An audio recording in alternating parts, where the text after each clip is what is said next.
Good girl. Hey guys, let's see how well this Invoxia Tracker did. Okay, so I got my Invoxia Tracker here on the passenger seat, and 1, 2, 3, 4, 5, 6 helium hotspots. One of them's a Bobcat, the others are rack version 2, and we're gonna go take those to my friend and we're gonna move them around. So let's go ahead and drive over there. So let's get started. And here we are crossing the state line from Indiana to Ohio. I wonder how the Invoxia Tracker is doing. What up guys, MattLong6 here, and in today's video I'm going to share with you guys the Invoxia Tracker and how well it did on its little journey to Ohio. So just a reminder, the Invoxia Tracker was sent to me to go ahead and test out. If you have not seen the video of me unboxing and setting it up, go check out that video over there. And in today's video, we're going to see how well it did from its drive from Indianapolis to Columbus, Ohio. So I did not test out the if then that feature. If that interests you, go check out my previous video where I mention it a few times and show you different things you can do with it. So anyways, we're going to pull up the app here and show you everything that happened. Alright guys, so let's pull up my Invoxia GPS tracker app here, and remember we're using the LongFi technology. We're not using the cellular GPS one, we're using the LongFi version of the Invoxia tracker. Yes, I put it on their collar just to showcase it. Alright, so we got it here. As you can see here, we went from Indiana to Ohio. I will say that it did not ping anything. It just went straight from Indiana to Ohio. It didn't ping anything on my way there, nor on my way back. I don't think I have any pings. Okay, so I took 70, and as you can see here, it didn't see me going through 70 whatsoever. So what I think that is because it was traveling, it didn't really ping really at all. It pings when it stops maybe, or there just wasn't a lot of hotspots in those areas to ping or something. Let's go ahead and pull up the Helium app actually and see. So yeah, there's not a lot of hotspots between Indianapolis and Columbus, so that could be the reason why I didn't really pick up on anything. So okay, so the reason I thought that maybe it wasn't pinging and wasn't picking up where I was between Indiana to Columbus, Ohio, was simply because maybe the reason was because it wasn't pinging fast enough or something. I don't know, and when it did ping, it happened to not be near a hotspot. I don't know. So what I did is I changed it to the option that says 5 to 8 minutes, so that way it would start pinging a little more. Okay, so let's zoom in a little bit and see what actually happened. So what actually happened here is I went to that place where it says 8:26 a.m. and I was there for a while, and I also went over here on the left side, and you can see I went all the way around over there. We'll zoom in a moment. And I also went south, went over there, and I also went up north closer to Columbus. So it's kind of cool to see that while I was walking all the holes while disc golfing, that indeed it did pick up all my little location movements. So that's kind of cool. And while I was doing all this, I was actually taking hotspots to friends' houses and starting to build the people's network. So that's kind of cool. So let's go ahead and move on down south. All right, so as you can see here down south, I kind of moved all over the place a little down there. That is actually me driving, and it started picking me up more often because I'm near hotspots now. And you can see that I'm actually in between two hotspots here. So those are about 8 miles apart from each other as the crow flies. So that's kind of cool that when I stayed in between two hotspots, I was able to be tracked a lot more frequently and with more accuracy than when I took that big drive, but there were no hotspots within the area. So when I went up north here in Columbus, it's kind of weird because I only have one ping that I was there and a ping that I came back. So while I'm driving or something, while you're driving for some reason, it doesn't pick it up. So it seems like you have to be in one location for a certain amount of time, or walking when I was in terms of disc golfing earlier when I was on the left side of the map. So I'm not sure why, but it seems that it has to be in one location or within one location in a certain amount of time in order to properly ping. So that's a good thing to keep note of. So I did get to test out one feature, and that is these zones. So if at any point your hotspot pings within this zone, then you can set it to arriving or leaving or both. And if it comes in that zone and then leaves, you'll get notified, push notification every single time. And if you use the if then that applets that I talked about in the last video, then you could get a text message or added to your spreadsheet on Google Docs or something instead. So one setting you can turn on is a significant journey, which I have turned on right now. So I was able to talk to Invoxia about what a significant journey is. Basically, a significant journey alert is triggered when your tracker has been stationary for at least 5 minutes and a new location is detected. So for example, your vehicle has been at home for 4 hours, a journey is noted following a location 600 meters from your home, then you receive a significant journey notification. But it also has one for movement detected, so if it pings anywhere at all differently, it will send you a notification.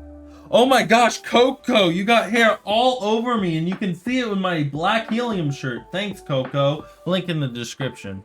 So one question I had as a Helium hotspot owner is how much did I earn every single time this Invoxia tracker pinged? Well, luckily we can look at the blockchain and see how much we earn. So here's an example. The circle one here is transferred packets. As you can see, I transferred 1 packet at 2 DC.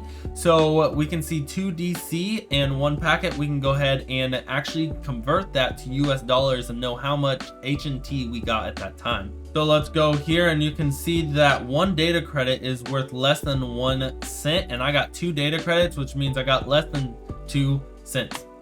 So let's go ahead and see what a data credit actually is. So data credits are actually pegged to the US dollar, not HNT. So basically this utility token derives from HNT and is a burn transaction and used to pay for all transaction fees on the Helium network. 1 data credit will always cost less than 1 cent, or $1 will always buy you 100K data credits.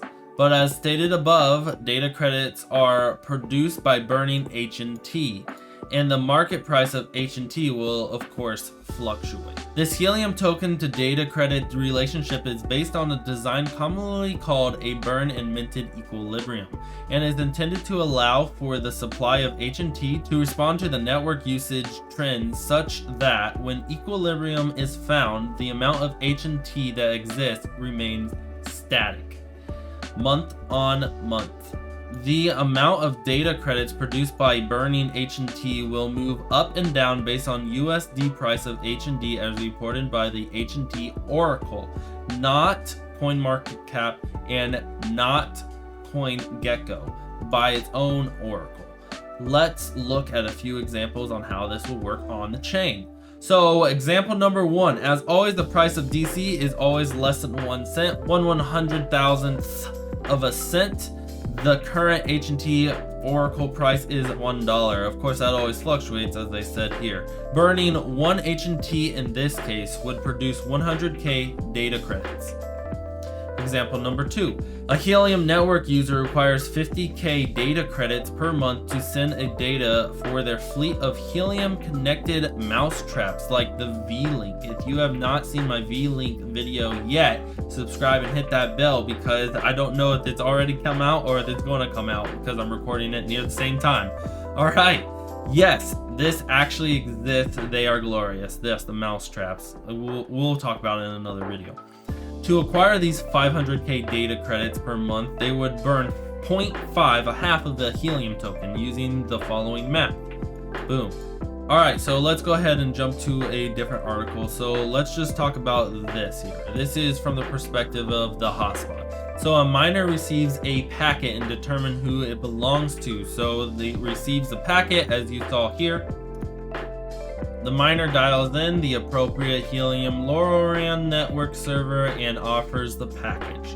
The Helium LongFi network server expresses interest in the packet and accepts the delivery. The miner provides the package under the promise that the LongFi network server will burn a DC in the name of the miner. So basically what this is saying with this LongFi GPS tracker is that Invoxia pays for a subscription, except for it's not a subscription because there's no annual fee.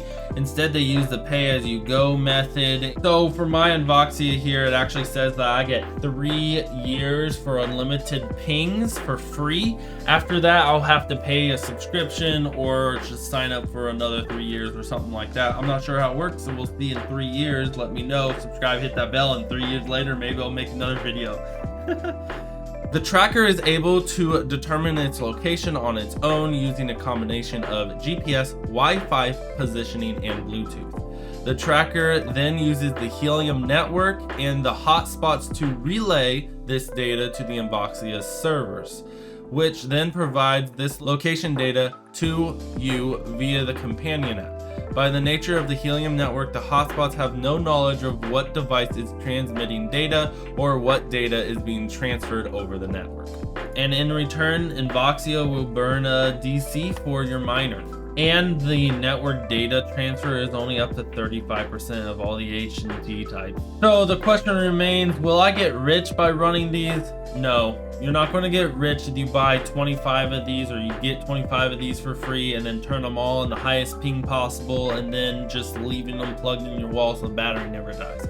No, you will not get rich off of these because one DC is not worth a lot, and to ping the location of one of these in particular is not very expensive. So as you saw in that example. And the LongFi GPS tracker has another feature that I wanted to share with you. A button, with kind of a button, it's like an in-groove circle spot here.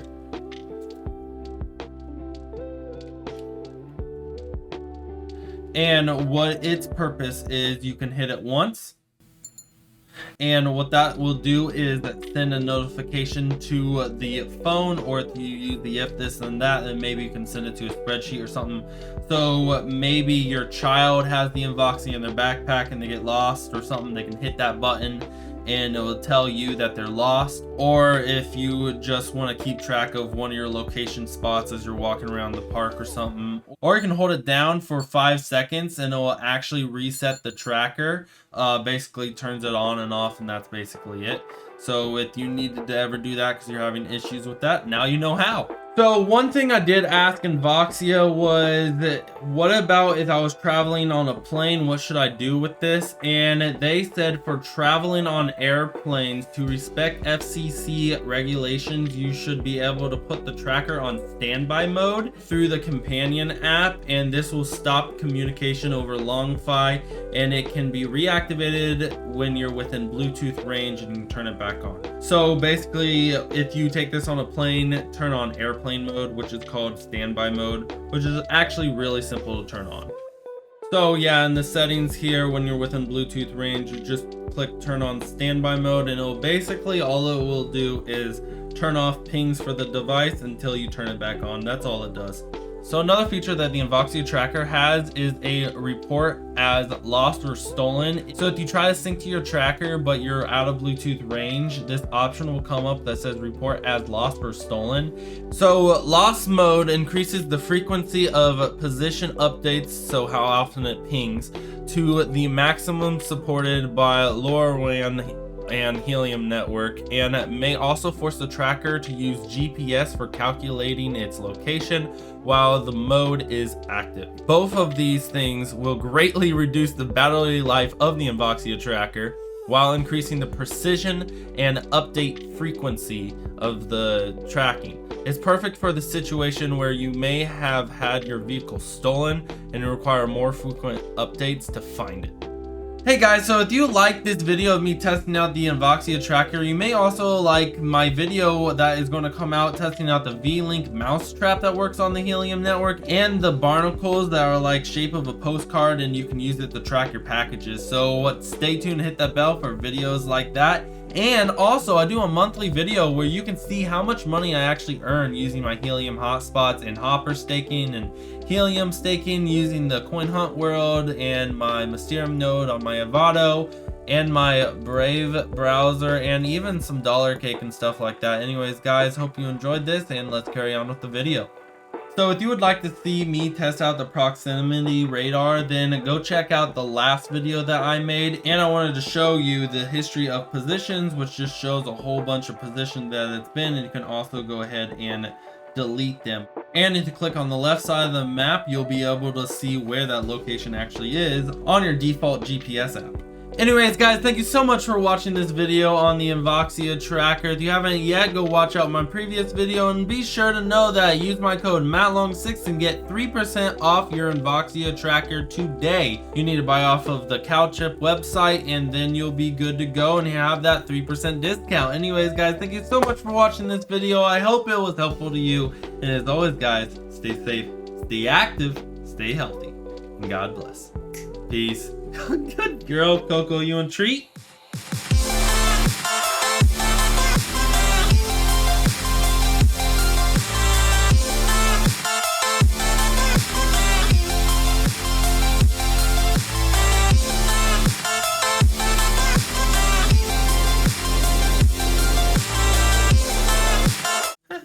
So anyways, what we're going to don't replay that over.